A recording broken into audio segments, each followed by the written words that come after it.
após as eleições, o governo federal elevou a taxa básica de juros da economia brasileira. Para este mês, ainda estão previstos aumentos nos preços da gasolina e do óleo diesel. Tudo isso para tentar barrar a inflação. E para falar sobre estes e outros assuntos, está ao vivo aqui no Jornal do Meio-Dia o economista Ed Santos Amorim, que foi recém-eleito delegado do Conselho Regional de Economia aqui de Mato Grosso.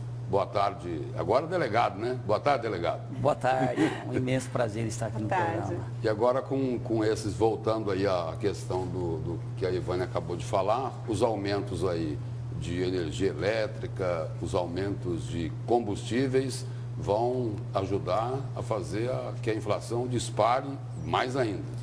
É verdade.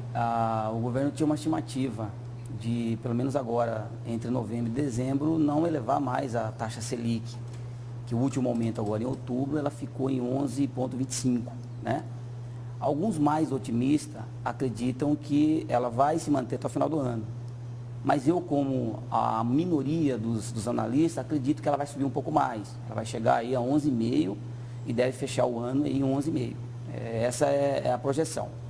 Então, com isso, também o governo já vinha segurando o aumento dos combustíveis, né? Haja visto que o último aumento aconteceu em 2013. Na verdade, em 2013 foram dois aumentos.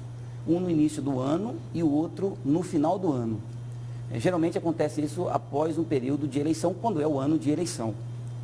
E esse ano o governo segurou, existem muitos comentários, a Petrobras joga a culpa para o ministro da Fazenda, o ministro devolve, mas o de fato que vai acontecer, né? Porque as refinarias já repassou esses reajustes, então deve estar chegando agora, entre novembro e dezembro, um aumento médio aí para a gasolina em torno de 8% e para o diesel em torno de 4,5% a 5%. Então esses reajustes, ele acabam sendo inevitável, até porque praticamente já se passa um ano e que a Petrobras, em alguns meses, alega que a empresa trabalha em períodos negativos, né? E esse reajuste, segundo os analistas, não é para compensar, mas é porque realmente tinha que ser repassado em algum período do ano. O governo insiste em controlar o consumo para reduzir a inflação, aquilo que a gente aprende na escola, né? Aquela questão da oferta e demanda. Só que o presidente, por exemplo, da Fiente, ele tem uma opinião a respeito desse assunto. Ao invés de reduzir justamente a demanda, as pessoas comprando, aumentaria a oferta para que houvesse um equilíbrio sem pressionar a inflação. O senhor concorda com isso? De repente, a indústria recebendo investimentos, produzindo, equilibrando aí a procura para que os produtos não ficassem mais caros, não haja inflação? Na verdade, assim, se a economia estivesse crescendo como deveria crescer, a gente teria, historicamente, resultados de inflação menor e, automaticamente, a gente teria um consumo maior, porque você teria um custo mais barato, teria dinheiro com mais facilidade de crédito, as empresas investiriam um pouco mais. Então, com essa inflação alta, que a gente observa aí praticamente todo ano, ela inviabiliza novos investimentos. E o governo não incentiva as indústrias, principalmente as nossas, né? As brasileiras, que mais sofrem, que vem sofrendo aí nos últimos 4 anos, vamos dizer assim, foi muito ruim para esse cenário. Então, a tendência é que ainda em 2015 a gente inicie com inflação alta, o que ainda vai ter uma redução menor ainda em relação ao consumo. E a sensação não é legal porque o trabalhador se sente como se o salário do trabalhador estivesse sendo corroído mês a mês, né? Porque não tem esse mesmo aumento mensal como é feito a medida oficial do governo em termos de inflação. Então é um cenário totalmente desfavorável para o crescimento da economia, para o mercado de uma forma geral, e aí ameaça também a questão do desemprego, que é pressionado, né, por esses problemas estruturais. O senhor falou aí que a economia desacelera, a economia não cresce, a inflação sobe, o desemprego aumenta. Agora, tem um setor que nunca perde, os bancos. O lucro do último trimestre dos 3 maiores bancos privados do país superou 10 bilhões de reais e foi quase 10% maior se comparado ao mesmo trimestre do ano passado. Exatamente. Quando a gente tinha aí um cenário favorável com a Selic menor, mesmo assim os bancos já tinham lucratividades acima da média. Com a Selic alta, a tendência é que a cada um inadimplente dá crédito aí para cada 3 adimplentes aproximadamente. Então, assim, as pessoas que estão inadimplentes no banco hoje pagam-se muitos juros. Então, parte desse pagamento desses juros, que acontece praticamente em todo ano, aumenta a liquidez dos bancos, mesmo que a Selic esteja alta, onde o banco coloca menos dinheiro no mercado com custo alto. Então, os bancos, na verdade, nunca perdem, né? Quer dizer, ou na crise ou no crescimento, eles sempre estão ganhando. Exatamente. É uma instituição que acaba a gente vendo poucos casos de bancos que levam à falência, até porque o Banco Central intervém através do governo federal, mas é por conta mesmo de alguma coisa por trás que tem outros interesses a não ser fomentar o dinheiro para o mercado de uma forma legal. Por isso que o índice de inadimplência também permanece alto. Não é que a população está comprando, mas ela não consegue pagar a dívida. Ontem o Serasa divulgou uma pesquisa em que Cuiabá é a 9ª do país no mapa da inadimplência, com 30,6%. Seria isso ou não? A população também não está conseguindo se controlar ainda?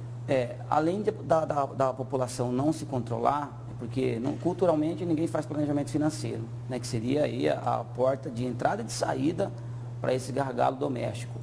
Mas existe também a questão dos juros sobre juros, então as pessoas não conseguem sair. E quando sai, mesmo o banco oferecendo descontos, que a gente acha que, bom, agora está legal, tem um desconto. Mas se for uma dívida que já passou 1, 2, 3 anos, quanto de juro acumulado já está sobreposto sobre essas contas? Então, na verdade, é difícil o consumidor, uma vez que chegou numa situação de inadimplência, ele sair de uma forma tranquila. O ideal, quando chegar a esse nível, é parar tudo, na verdade, financeiramente, fazer um planejamento, mesmo que seja numa situação difícil, né? Mas procurar uma saída, fazer com que essas contas, ou esses parcelamentos, ou brigar até mesmo com as instituições para ter um juro menor, caiba dentro do seu orçamento. Aí, dentro de um período de 1 ano, a pessoa vai se controlar pagando mais dívida do que consumindo de uma forma geral. O senhor falava agora há pouco aí da sensação, né, que não é apenas sensação, né? Os trabalhadores, eles se sentem prejudicados com a inflação, com o aumento de preços, e agora, nesse mês e no mês que vem, os trabalhadores recebem o 13º. Dentro desse quadro econômico bem desfavorável, o ideal é gastar pouco, tentar guardar o máximo. Exatamente. A gente fazia aí uma projeção nos anos anteriores que no máximo aí 40%, 50% era para pagar dívidas, né? Hoje, se a gente fizer uma nova projeção, se brincar 100%, não dá para pagar o total das dívidas. Então, é um dinheiro que vem numa hora propícia, então o consumidor precisa reter uma parte desse dinheiro, né, para poupar um pouquinho para o início do próximo ano, uma parte guardar aí para custeio do final do ano, Natal, etc. E uma parte, sim, pagar as contas. As dívidas, principalmente aquelas que têm um índice de juros maior, por exemplo, como cartão de crédito, que vem pagando rotativo, é hora de equacionar. Mas dá para fazer, sim, de uma forma organizada e planejada, pegar esse 100%, dividir no mínimo por 3, uma parte para dívida, uma parte para o custeio do final do ano e uma parte para poupar. Porque o ano que vem a gente sabe que o primeiro trimestre do ano exige muito de todos nós.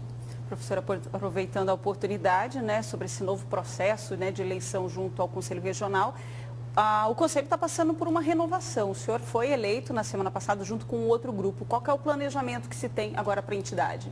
O planejamento que o Conselho nosso está passando por um processo de intervenção, né? A intervenção se instalou no Conselho de Economia em junho deste ano e tem a previsão para encerrar os trabalhos no dia 31 de dezembro.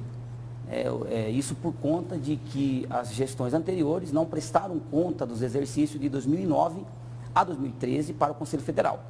Automaticamente, com essa intervenção, essas prestações de conta foram para o Tribunal de Contas da União e para o Ministério Público. A ideia agora, com esse 1/3 de renovação, é buscar a renovação gradual no próximo ano, sentar com os que lá já estão, que são compostos, o colegiado por 9 conselheiros titular, fazer um raio-x, um panorama geral de como é que está o Conselho, chamar a categoria toda e indicar os rumos. Mas eu vejo que é salutar que temos condições de reconstruir o nosso Conselho Regional de Economia.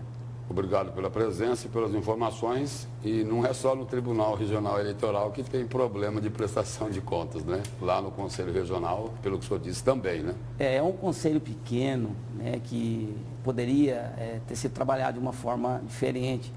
Mas acontece, né? Eu acho que em todo lugar e infelizmente nós somos pegos também por essa situação de não prestação de contas.